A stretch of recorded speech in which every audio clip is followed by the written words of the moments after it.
Webale nnyo webale ddala by'osinzira okuba nga ate ondaba kansubire nti oli bulungi nnyo. Bitambula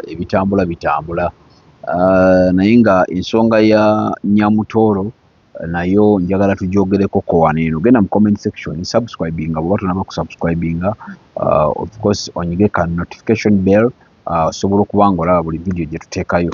Webale nnyo webalire ddala abatulabira ku mikutu egy'enjawulo.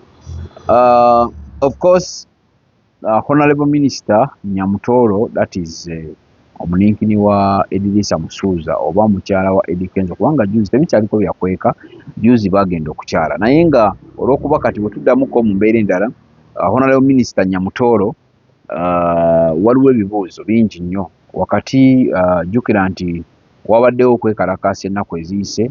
Okwekalakaasa okwo kwabaddewo, waliwo abavubuka abakwatiddwa ate nga bangi. Wakati mu kubeera nti babadde beekalakaasa nga balaga obutali bumativu bwabwe eri abali b'enguzi, kubanga okusira lyabadde nnyo kuli enguzi era nga bagamba speaker must resign. Naye ne wabaawo ka roundabout, ka turning point akazze ne kagenda kwa Honorable Minister Nyamutoolo. Olw'okuba nti ye mubaka w'abavubuka mu Parliament, kyabadde kitukakatako n'okusigala nga tubuuza lwaki omubaka w'abavubuka mu Parliament tanavaayo okubaako na kyayogera ku kintu ekikwatagana n'okukwata abavubuka, kubanga abavubuka bangi babakutte ate nga ye mubaka waffe. Simanyi oba gwe wakyetegerezza ngeri emu oba endala, naye nga Nyamutoolo tanavaayo kukola ekiwandiiko mu bulambulukufu bwakyo okulaga naye nti ali ku saidi yaffe ey'abavubuka. Bali baganda baffe be baasibye, ate kino kambabulire, kino kimansa nnaku kigimansa mpalo. Olwaleero bagenda kusiba muganda wo, enkya bajja kusiiba wange. Okitegeera, leero bajja kukukwata, enkya bajja kukwata nze. Kati kitegeeza nti twe tuba tetwebereddeemu, biyinza okuba nga bigenda tukalubako. Honorable Minister Nyamutoolo, ndowooza ffe tulowooza nti tulowooza bulowooza oba oli awo naawe osobola okuvaayo n'otuwabula nti kyekiseera newankubadde obeera muntu wa gavumenti era ng'okkiririza mu gavumenti eri mu buyinza, osobola okuvaayo gwe nga gwe olwa position yo gy'olimu nti oli mubaka kwegamba akiikirira abavubuka mu Parliament. Tukabe ennaku zino ndowooza kansubire nti bakendeezaako oba tutandikira ku myaka 15 okitegeera paka 40 38, naye olw'okuba waaliwo embeera eyo bwetyo, Honorable Minister, kiki ekirokolobedde okuvaayo at least ffe tulageeyoko akawandiiko, tuweeyoko kawandiiko katono nnyo bwe kati akalaga nti onyoloddwa wamu n'abavubuka abo be baasibye era kikukwatako ng'omuvubuka, wakiri vaayo babuulirire nti naye nno okwekalakaasa okwo tuyinza obutakola bwetu, naye bwe tuba tukoze nga tuyise mu mbeera eno tusobola okukola ki? Okufuna obwenkanya oba okufuna ansa. Naye bw'obeera awo n'osirika busirisi nga gwe minisita w'abavubuka, sitwatyagadde nnyo okutandika kukukonjera oba kukubaako na ku bye tukugamba, kubanga era gwe tulowooza nti ffe ku intaneti kuno si ffe abategeera ennyo. Ffe tulowooza nti ebyo bye tulowooza, ffe tulowooza nti by'olina okukola. Omukulembeze yenna ffe aba intaneti tulowooza ebyo bye tulowooza, ate bino bye tulowooza oba bye tuleeta ku intaneti kati ffe tulina obusobozi obuleeta ku intaneti. Kati kitegeeza ffe tubijja wansi eyo ku gulawundi nga batandise okwogera ne tubigattagatta nti kikola amakulu kino. Omanyi abavubuka be batuulira ddala awo ne batuula n'olaba obukuukuulukuukuulu nga batandise okugamba naye kakati minisita w'abavubuka ayogeddewo ki, naye kakati minisita w'abavubuka agambye ki no. Awo mweyongera okubaamu embeera yonna ey'enjawulo, netandika okulowoolereza ebintu eby'enjawulo, netandika olowoolereza ebintu nga tebikwatagana bulungi. Tutegerekese. Honorable Minister Nyamutoolo, ffe tubadde tusabayo ekintu kimu, ku lw'abavubuka bannange b'otamanyi abatonotono waliwo abatabifaako batabiriiko gye bali abakola emirimu gyabwe nga nze bwe nkola ogwange kati kuba kati guno mulimu gwange nange nkola mulimu gwange naye n'obuwombefu obw'ekitalo ffe tubadde tukusaba oveeyo okoleyoko ku kiwandiiko ekiraga nti kale omanyi nkimanyi nti osobola okugamba bali ba opposition naye mulimu n'abeekalakaasa nga yeekalakaasiza waka nga wa NRM wadde bali baadde basazeewo walk to the parliament naye ate era waliwo abasobola okukera ku makya ne balokoka olw'ekyo ky'oba okoze kubanga tukuyinamu essuubi ddene nnyo nno onoolabwe tukuyinamu essuubi ddene nnyo nnyo nti omenye likodi gw'omuvubuka ali mu paalamenti nobeera ng'oli minisita nga tokiikirira bavubuka kubanga okimanyi bulungi nnyo wano ennamba esinga mu Uganda ffe tuli bavubuka ennamba esinga tuyinza oba tuzanya 70% population ya Uganda nti bavubuka ng'okimanyi kyokiikirira mu paalamenti oba tokimanyi kati nze awo nkusabira oveeyo okole statement nga either ng'etulaga nti wayogedde era etulaga olw'okuba bakutte abavubuka n'ebintu ebibanyigaanyiga obyogere sigenda kukukaka naye nze kyendowooza ku lwa bannange era abasobola okukkiriziganya nange nkimanyi waliwo n'abatakkiriziganya nange nabo gye bali ate sobola bawakanya naye abo abakkiriziganya nange nti mu kuvaayo okwogera n'ogamba naye ndowooza okwekalakaasa walk to the parliament si kyekigwanidde nga onalebo ng'omubaka w'abavubuka naye okwekalakaasa kuno bavubuka bannange si kyekisaanidde naye ate ndowooza bwe tuba tuyise mu kkubo lino ne tukola bwe tunne bwe tuti mulaba mutya that is omubaka akiikirira nze omuvubuka nsobola okutwala ne ngamba no minisita nno wa NRM naye ate gavumenti eno agirimu naye mutuufu bw'okimanyi awo honalebwa osobola okukyusaamuko abavubuka nti omuntu asobola okubeera awo n'alowooza nti naye nuupu naye FDC naye DP biki ano akakyala nno wabula okitegeera nze honalebwa ffe kye tukubanja ekintu kimu vaayo okobeeko ne statement twagala kuwulira kinaabeera mu statement eyo okusinziira ku bavubuka be bakutte kubanga temwabaddemu bakadde be bakutte bonna babadde bavubuka kutandikira ddala ku honalebwa zaake okutandika ku Samida Might Family okusinziira enkwata gye baba bakuttemu kati nga basami Rain bamukimye waka Nabbosa John Bosco Kana Kambaata waliwo abavubuka bangi nnyo kosi be tulisiivizeeko abakwatiddwa mu biru James kansala Wakiso we Rubaga abantu abo I think it's high time osobola okuvaayo honalebo n'obaako nekyoyogera nga gwe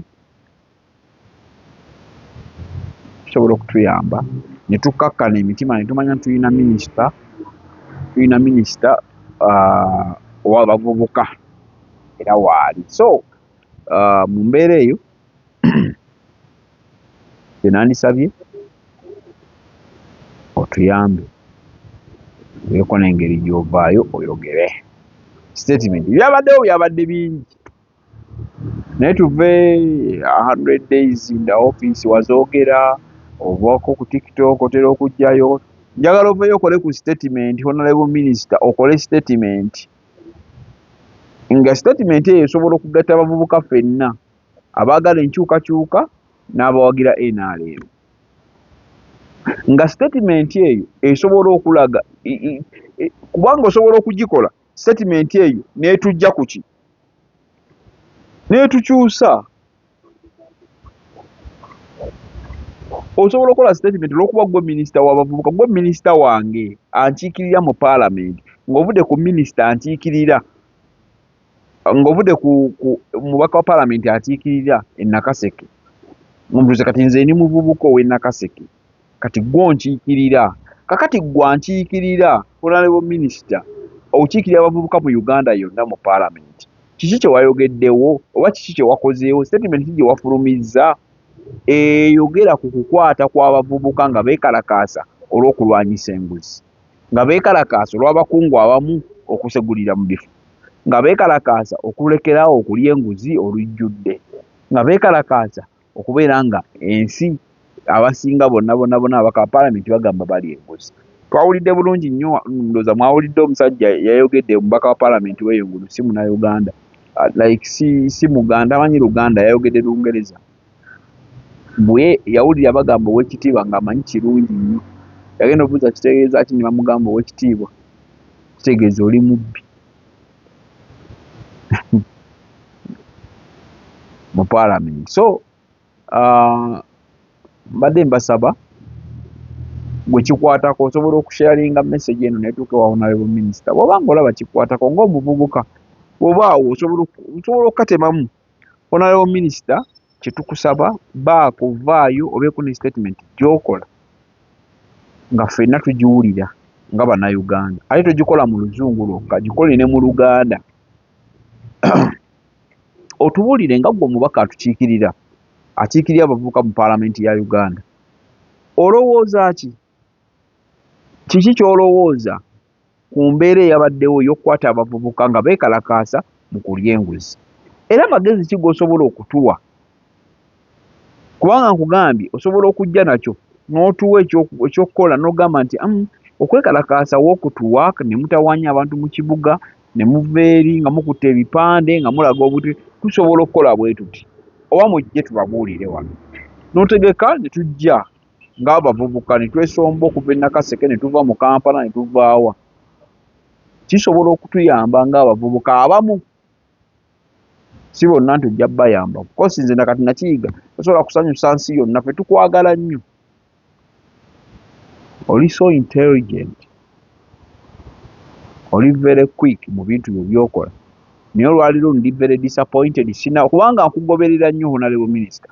Sinnaba kulaba bw'okola statement, kye nabadde nsuubira nti olina okugikola ng'omubaka wange akiikirira Rain, akiikirira Zaake, kuba Zaake naye muvubuka.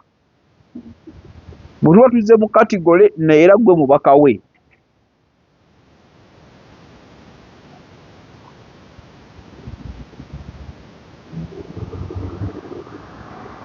Anyway,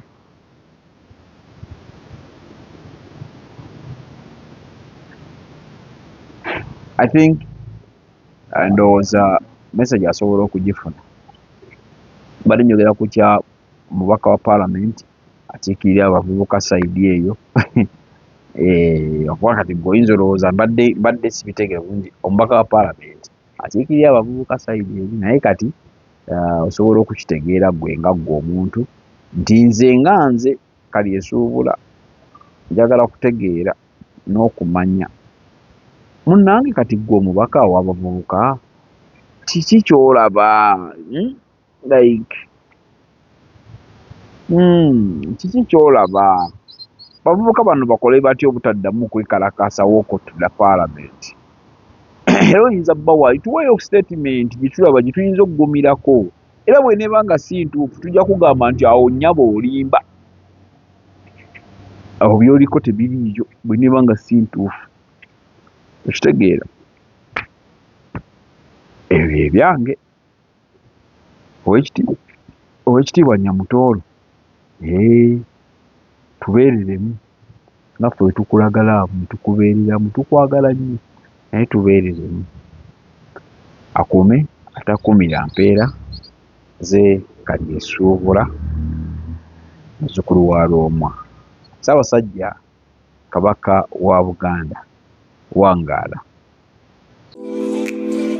Embeera ekutabuseeko tebitambula bulungi, emirimu giguutaanye, byogata biganya okugguka, tewejjusa va mu kwekubagiza jangu mu Glorious Consultancy and Agency, obulamu butererenga bwe wabubala. Bano bagenda kuyambako okufunira visa mu nsi gy'oyagala yonna, bakumye passport, flight bookings, hotel bookings, airport pickups, company and any gig registration, business proposal writing, software sales, mobile app development, online radio and TV development, graphic designing. Jangu obwebuuzeeko mu bintu ebyenjawulo wamma obulamu butambulenga bwe wabubala. Tusange ku Tebajjukira Arcade mu Ndeeba ku Masaka Road opposite Kalungi Motors oba tukubireko. Glorious Consultant and Agency, serving to satisfaction.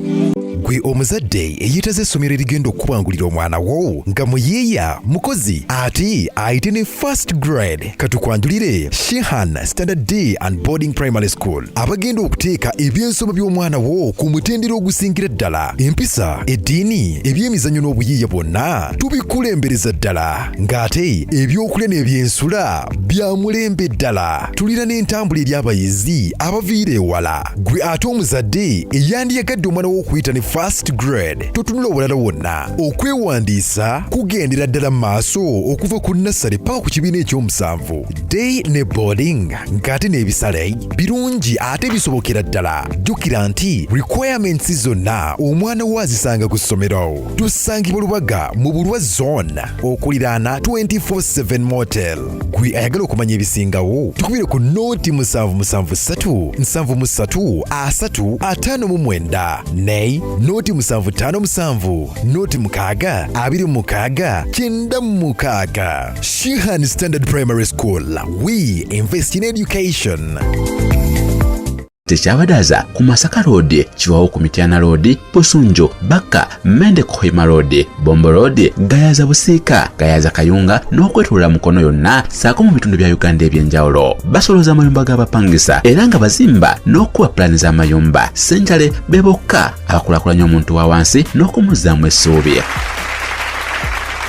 Tukwaniriza ku Mugisha Nandi Tours and Travel. Oyagala kusoma, kulambulako oba kutambula na mwagalwawo. Tukukolera ku students visa mu nsinga Canada, America, German, Netherlands n'endala nyingi. Ate gwe visa yalema, Mugisha Nandi Tours and Travel ky'ekyokuddamu kyo. Tulina obumanyirivu mu by'okukola ku visa n'osobola okutambula. Tukuwa n'amagezi gawandyagadde okukolera e Bulaaya. Mugisha Nandi Tours and Travel ekuyamba okkulungamya okufuna obutuuze. Tulambuza saako n'okufunira ebifo eby'omulembe aw'okusula n'okukyakalira mu Uganda. Tusange ku Kalungu Building okuliraana City Square, Kampala Road, Level 4, Room 1. Okumanya ebisingawo tukubireko. Wulira obuwoomi Munnayuganda kankwanjulire Pizza Origin bano nga be bakafulu abakozi ba pizza eri ku kyaddala. Anti mwatu kyekituyisa Pizza Origin. Funa pizza erimu ebirungo by'otajja kusanga walala. Olina birthday party, baby shower, graduation party, wedding meetings oba oyagala kusanyusa bafamire yo. Weyunire Pizza Origin tusangibwa ku Jinja Road, Plot 10 opposite Nema House. Mwana wattu tukola ne delivery ate mu kaseera katono ddala. Yitiraho kati oba tukubireko. Tuli ku noti 7 noti 8 7 9 8 ne noti 7 6 9